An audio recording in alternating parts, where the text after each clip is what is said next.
The Unconventional Therapist's Guide to Nothing.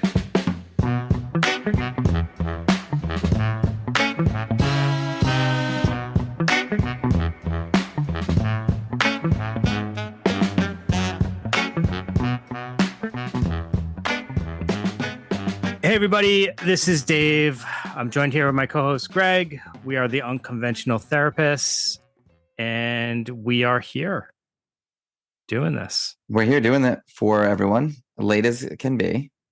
Yeah. I can hear the exasperation in your voice right now, Dave. It's been a long day. It's been a long day, but that's okay. Why not make it a little longer? Right?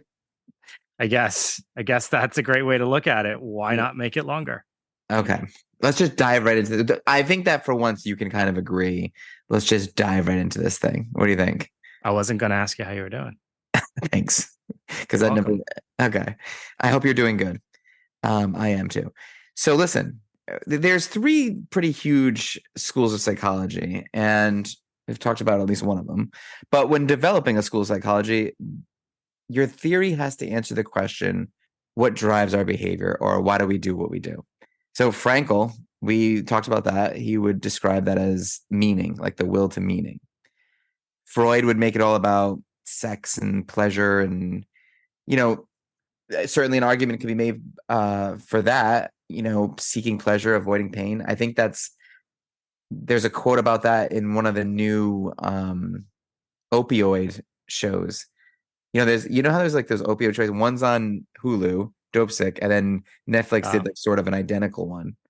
And I mean, whoever created OxyContin was basing that on, look, people are gonna avoid pain and seek pleasure. This is like the perfect pill. So yeah, Freud was onto something there, but we're not talking about either one of those today. We're talking about Alfred Adler and his individual psychology. That was what his school was named. But he would base his idea on the will to power. Like, you come into the world inferior and you want to leave it superior. And we'll talk about, what exactly that means. It doesn't mean like you want to be better than anybody. You just kind of want to become who you're supposed to be. Like, that's what power is to him. Like, the self-expression, being who you are despite what other people might say about you or think about you. And that's essentially it. So we're also going to talk about birth order and how that affects our psychology. Wow, that was like the after comment. I think that's the more interesting part of this. Yeah. The birth order thing is super interesting. So, hopefully you guys made it to the end of that soliloquy and you heard that, because like I like that part of Adler's teachings.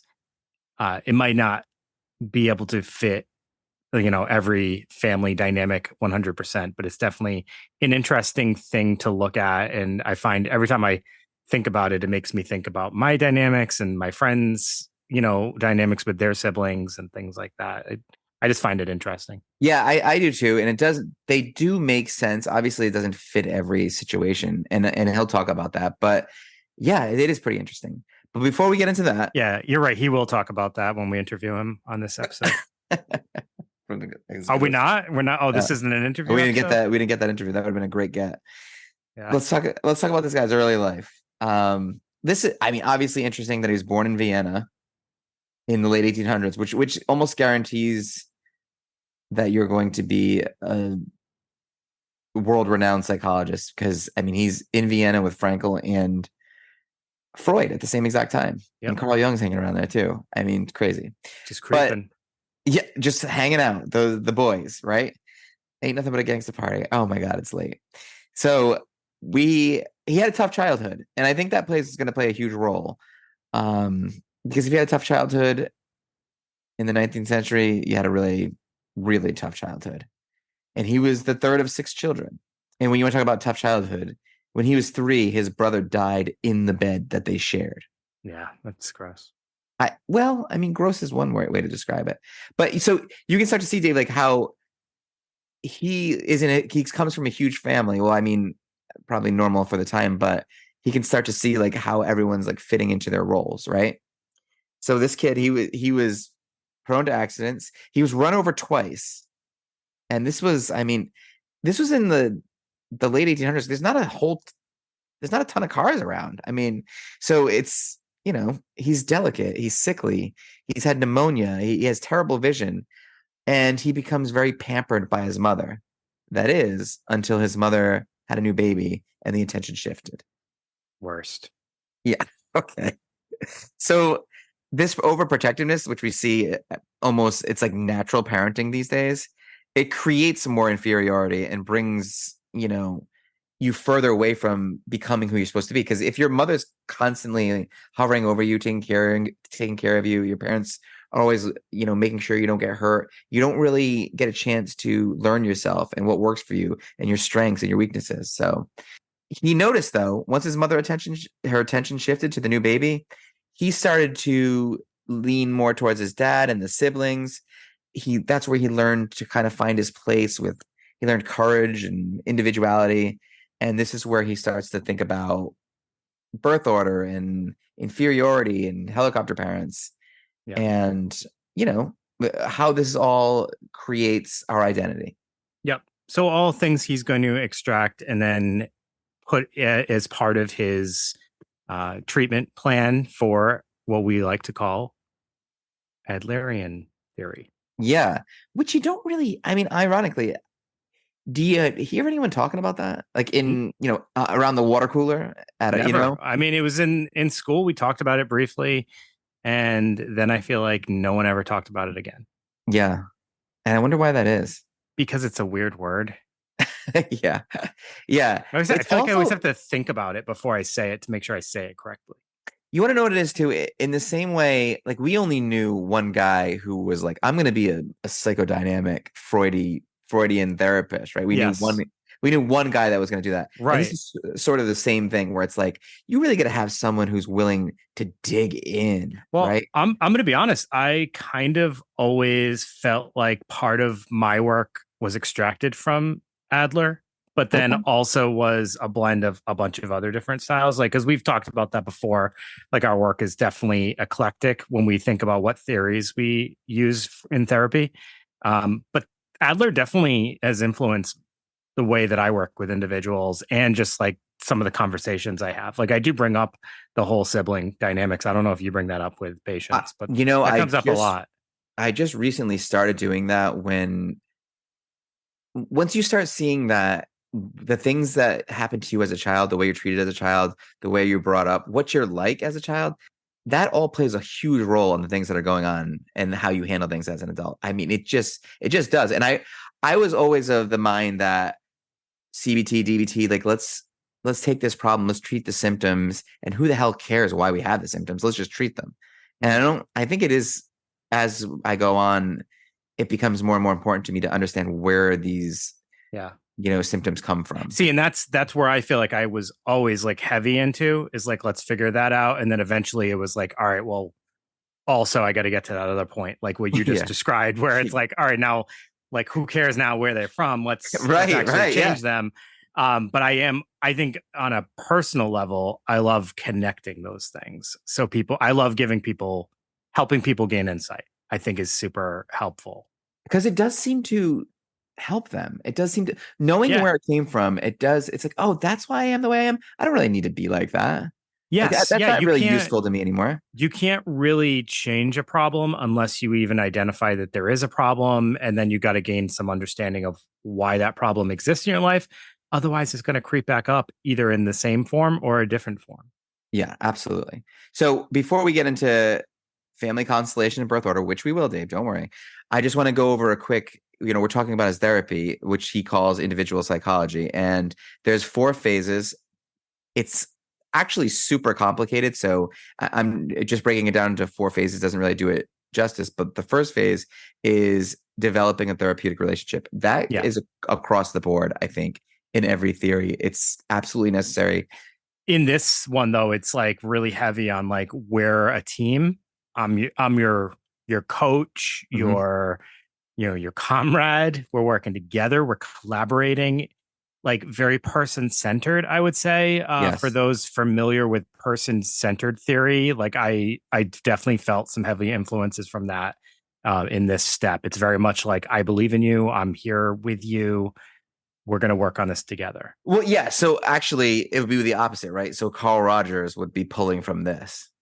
Yeah, that's what I mean. Like in person centered, like I feel like yes, it's heavy influence from this. Yeah, because he wants to know everything about you. He wants to know what your family was like. There's social context, your goals, your dreams, what drives you, your priorities. It's for whatever reason, your earliest recollections are kind of important to him. Yeah. I mean, I don't really know what. Well, I think that kind of plays into that role of like thinking about previous experiences. So if you think about your earliest recollections, you might get a sense of what was impactful to that person. Yeah, What that's true. experiences were impactful. Well, then let's take a pause here. What is your earliest recollection? Yeah, I don't even know. That's hard to put you on the spot. But what do you can't think? What's your first memory? My first memory. Sure. They're a blur. I don't know timeline. It's so funny. I do have memories of childhood. Well, that's good.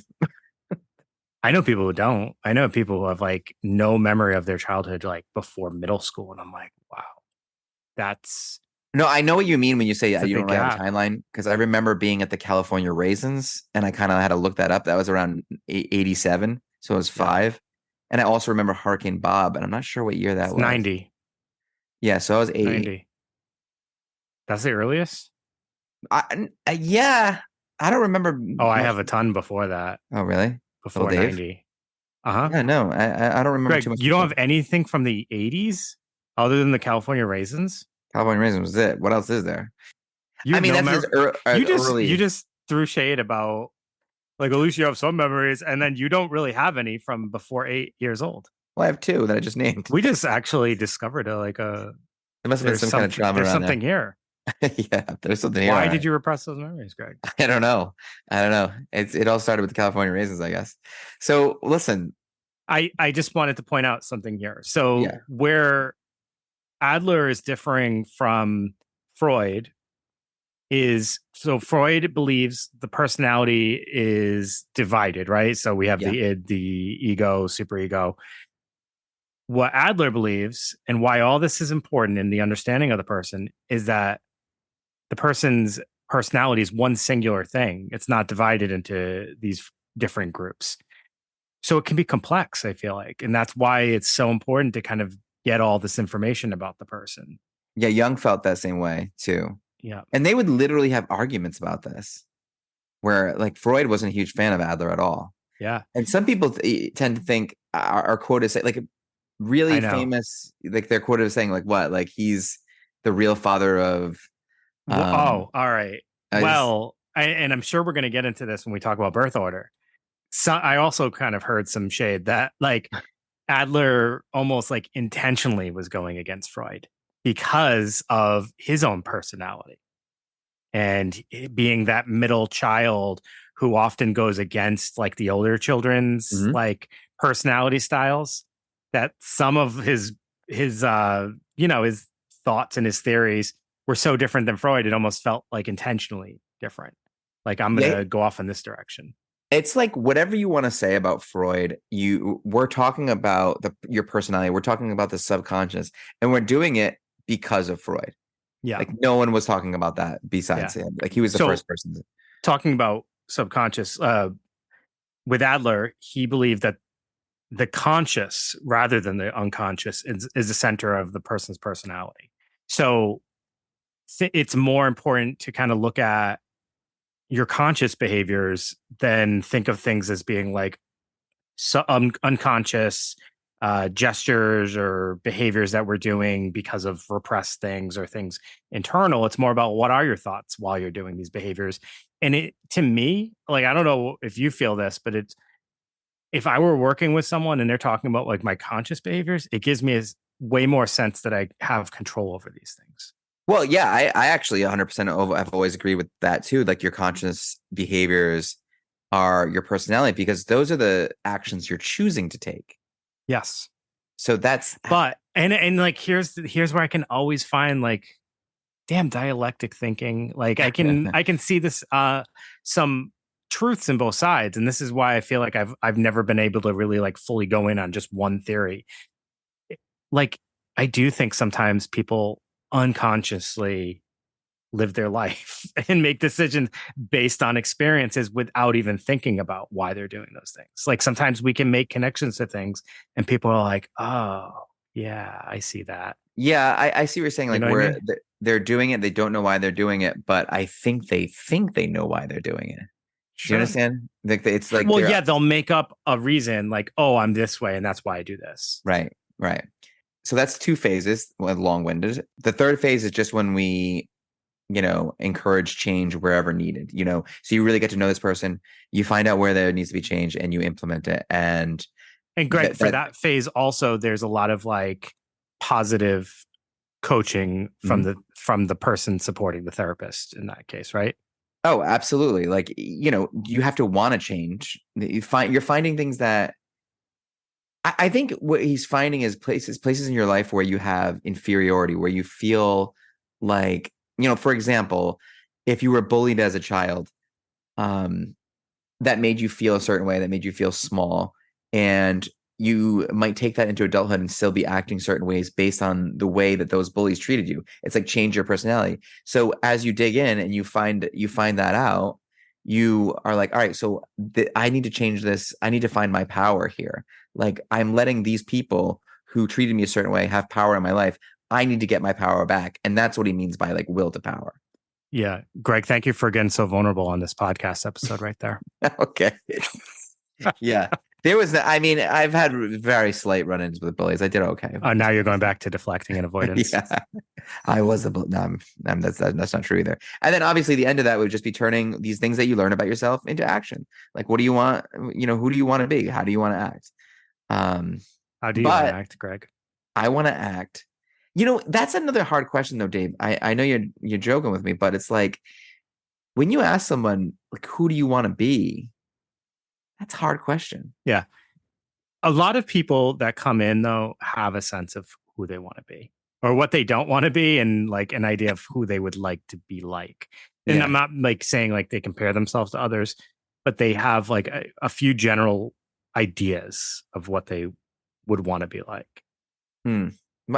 Quality wise. Yeah, do you find that you almost have to like tease that out of people though? Sometimes it's pretty like people are pretty clear. Everybody's different, but yeah, I can see that sometimes too. Yeah. All right. So do you want to, what is this? Family constellation birth order? Like, what is this? You already know what it is. You made all notes on it. Okay. So I'll tell you then. So no, I'm just kidding. All right. So I'm just going to go over what we already have kind of alluded to.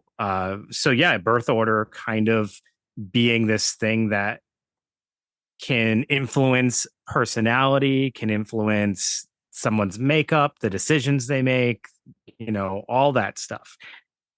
And a lot of it has to do with not just birth order is important, but also the things that follow with birth order, right? So just because you're a middle child doesn't mean like, oh, this is how you're going to be because you're the middle child. It's more about like the environment and how it responds to a middle child is what we mean by this. So starting off, we can look at the oldest child. How when an oldest child is first born, they're the only child. Mm-hmm. So they are what? Doted on. There's a spotlight on them, right? Yep. For a little while, they're the joy of their parents' life, and then they go through trauma. And that trauma is when they are no longer the middle child and no longer having the sole attention of their parents. Yeah, and like that oldest child, they're normally dependable and organized and responsible.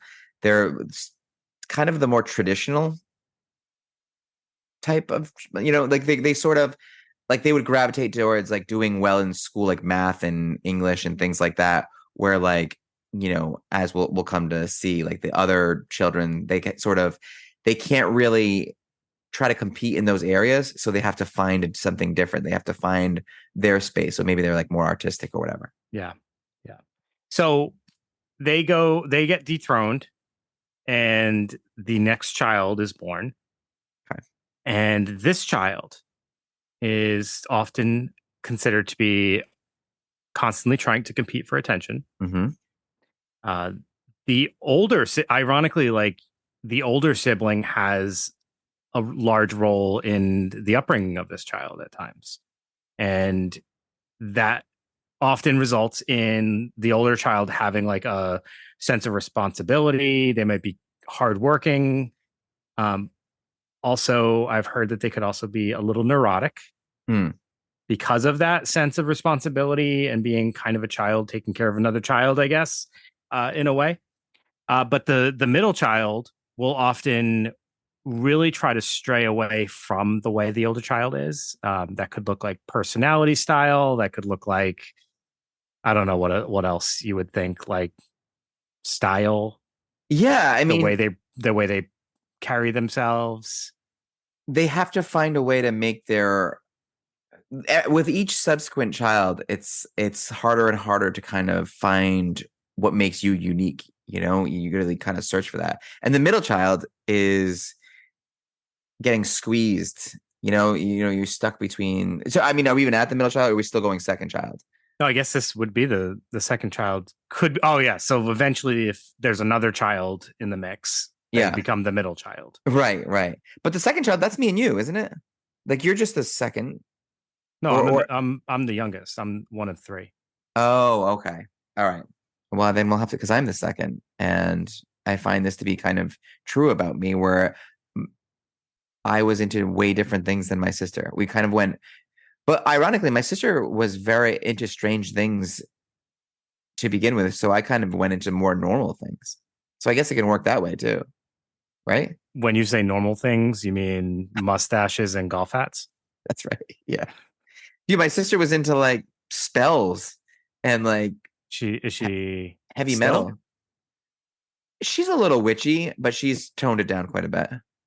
Is she And witching, or is she just no. into She's very much stuff? into. She's got a lot of crystals and rocks. Okay. She's very cool that way. But when we were kids, it was scary because this was the late 80s, satanic panic, right? So this was no joke. Yeah. But, we're all set now. My But sister had a goth phase that was pretty intense for a little bit too. yeah, I guess they go through a lot of corn. She had like Doc Martens and Yep, Doc Martens. Combat boots, I guess you would say. yeah.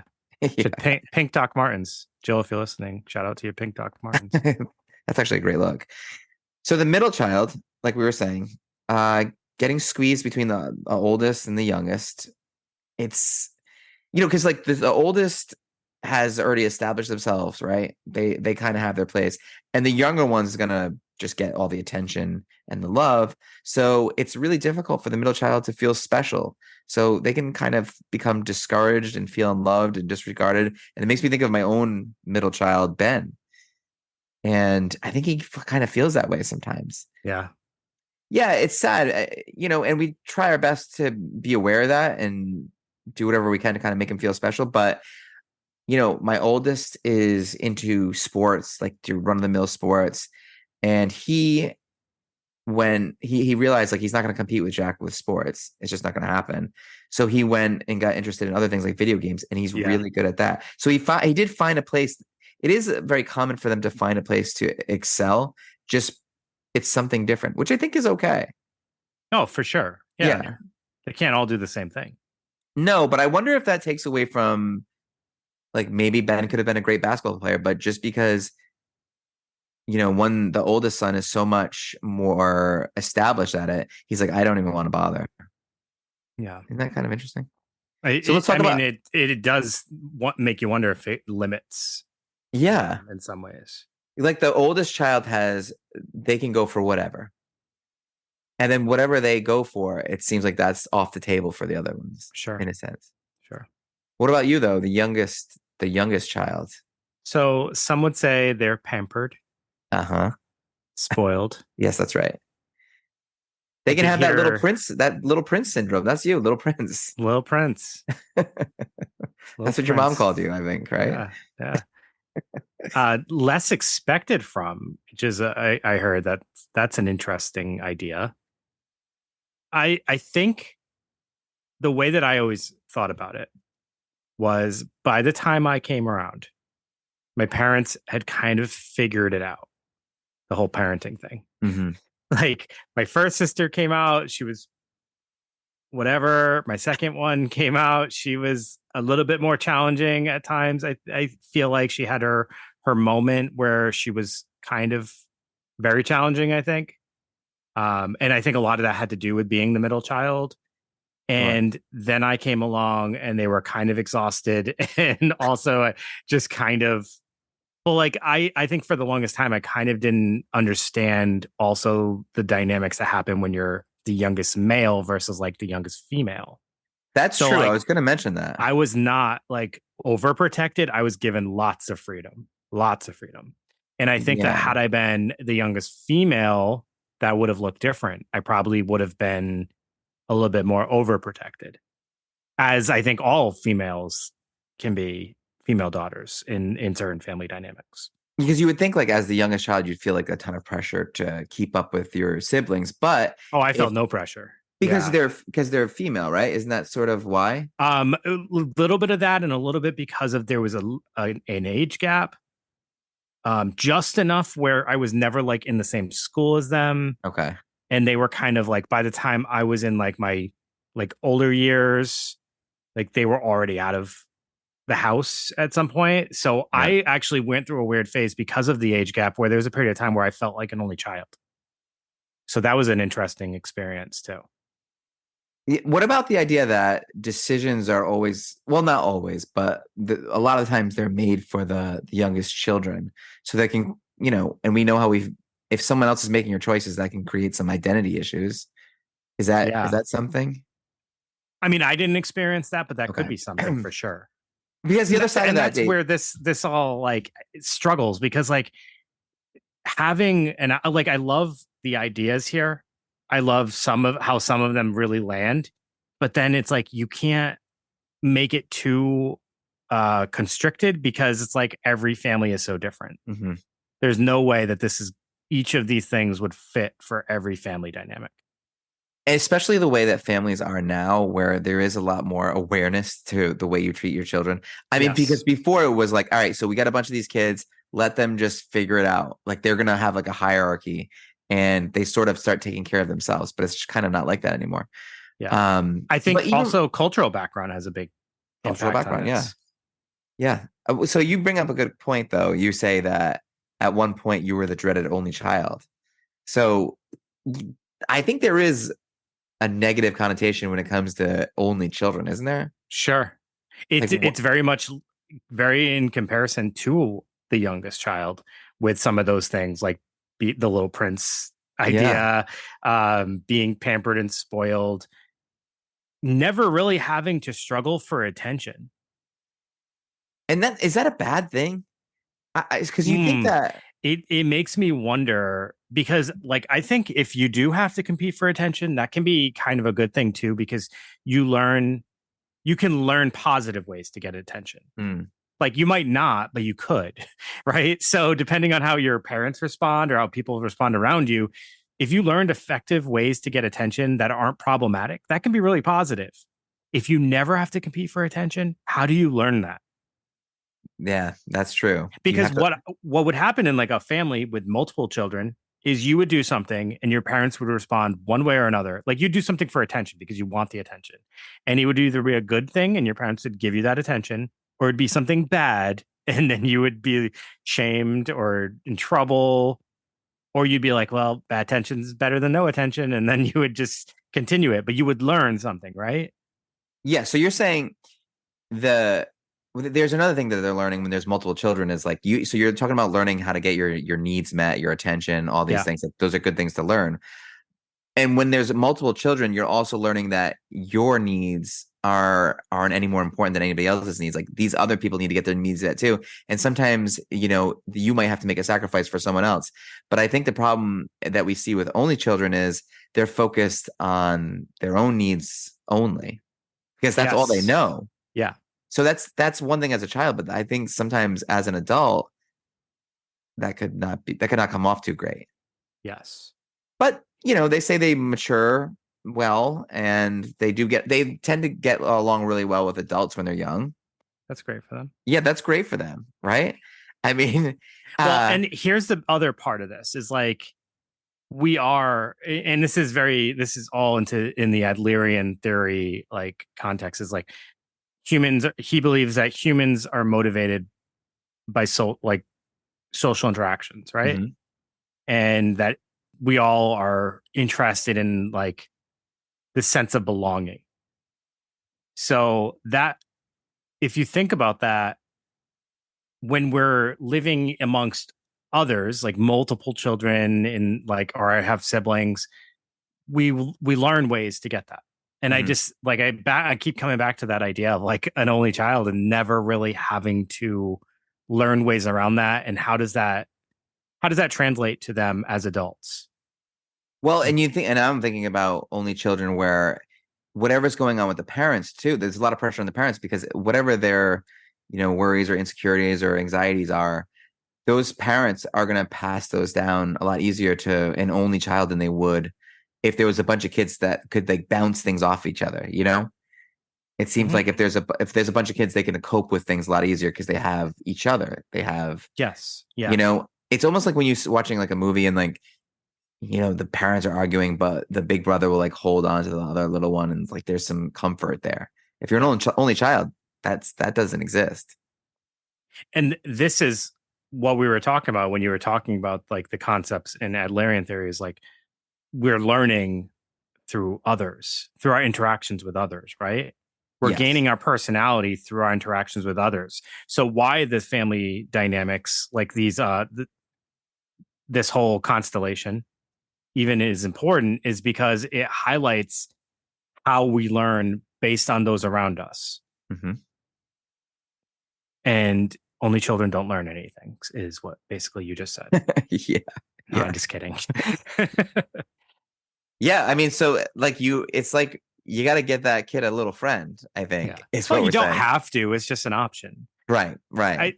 And that's the thing. Like, there's no wrong way to have a family. That's not what this is about at all. It's just these are things that can impact personality and how, somebody sees the world. And it's not like an only child is isolated away from people altogether. Obviously, they go to school and they have other ways to, you know, figure out interaction styles with other people. So Okay. So that's essentially the birth order thing, and a big component that comes out of that is the idea of inferiority.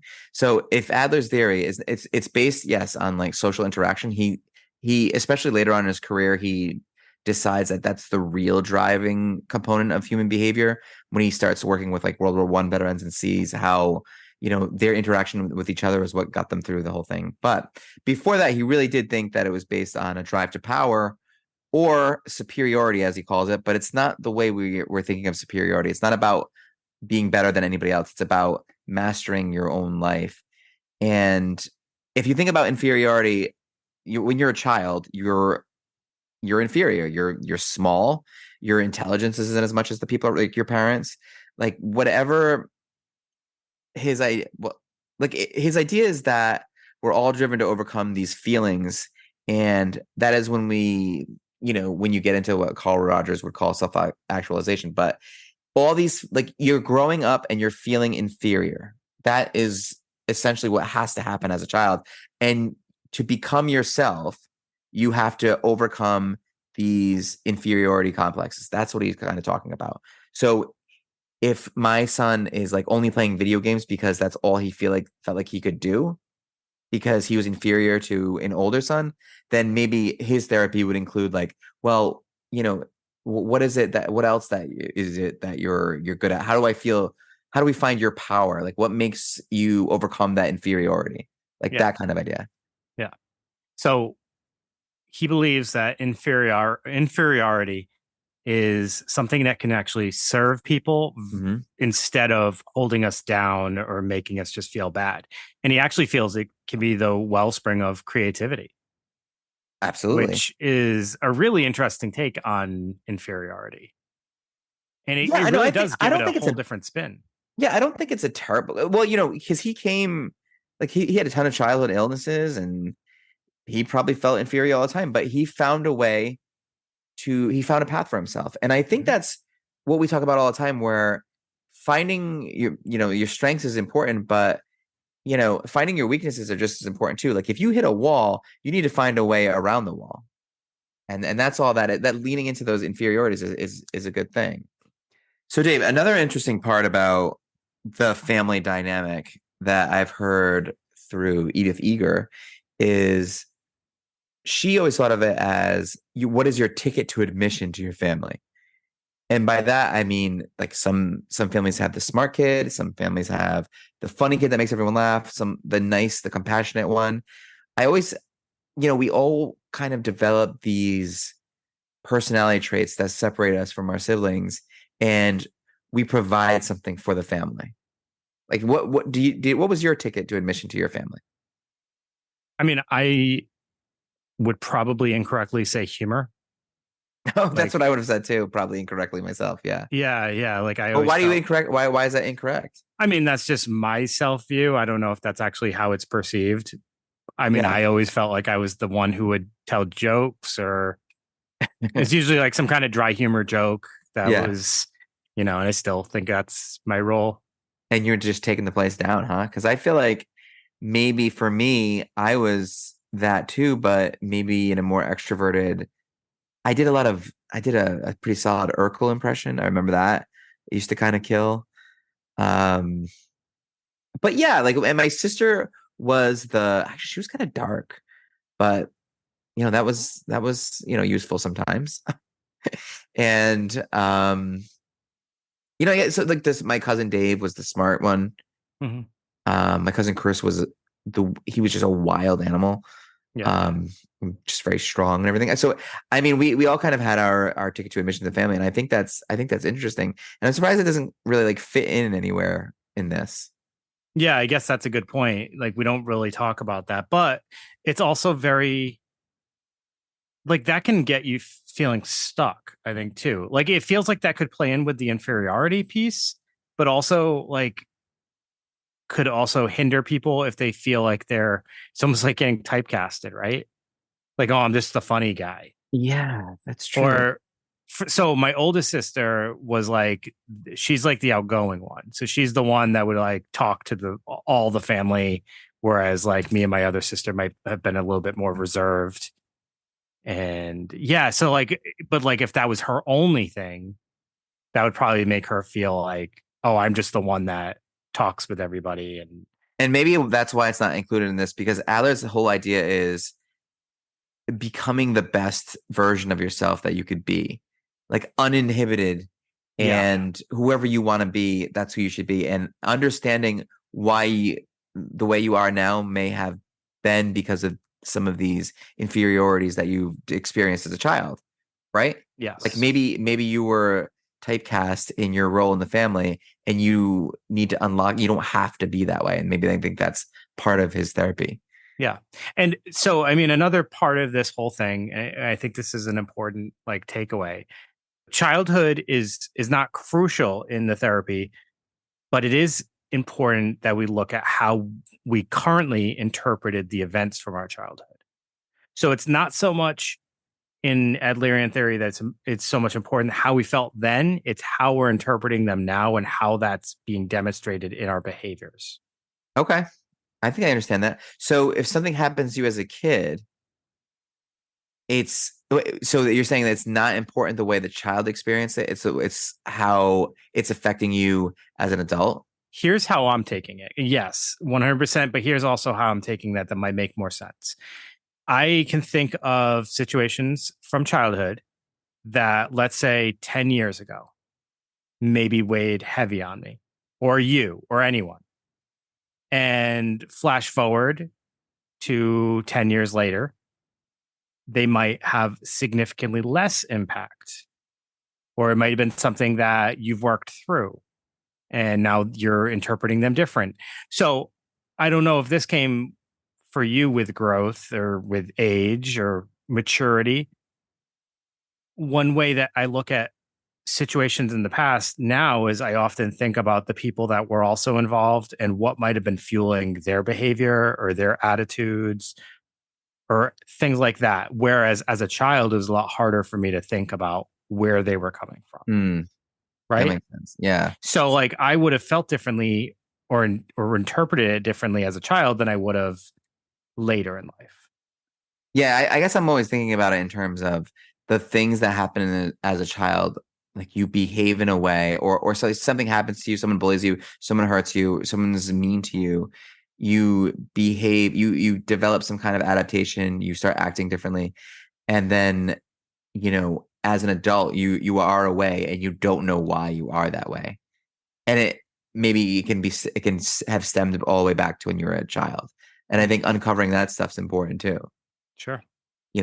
So sort of like being unaware of those conferences, because it's like I heard this thing where this guy he had an orange, and he's like, when I squeeze this orange, what's going to come out? And it wasn't going to be like rocks or anything like that. The only thing that's going to come out is orange juice. Yeah, pulp, right? So if you're a person, it's the same thing. If you squeeze a person and anger, and if you stress a person out, and you're squeezing them, then anger or hate or whatever comes out, that was already in there, because you can't squeeze something out that wasn't in there. So no, only blood is going to come out. Blood, okay, yes, that's true. This is the craziest analogy I've ever heard. Comic really, yeah, but do you know what I mean though? So it's like, for those things to come out of you, for anger to come out of you, when pressed, like it had to have been in there. And I think if you're having an anger problem, it's like, well, why is the anger in there? Where is it coming from? When did that start? You know what I mean? I think that's maybe a little bit like what we're saying right now. So not a terrible analogy. Also, it's very late, Dave. And I mean, I think this is all I have on Adler. I mean, is there anything else you want to say? No, that is pretty much it. I just think that a few, like, just to kind of summarize, it's if we didn't already, I think one of the things he believes about everybody is that we all want to do well and be contributing members in society. And like his big focus is like us all, people working together towards positivity and equality. And I think that basis right there is a very important and nice gesture. I think that's a great basis to have. And I think that there's a lot of benefits to working within Adlerian theory. I think it's a good frame of reference for therapy. I think it is too, but I think only like if you're like, hey, listen, I'm having a lot of panic attacks, or I'm having some intrusive thoughts, like this might not be it for you. I think this is one of those things where it's like, I don't know why I do the things I do. Or I don't know why I feel the way I feel. Yeah, definitely. And that's why I like it so much, because I do love helping people build awareness of themselves. That's always something that interests me and kind of just makes me curious.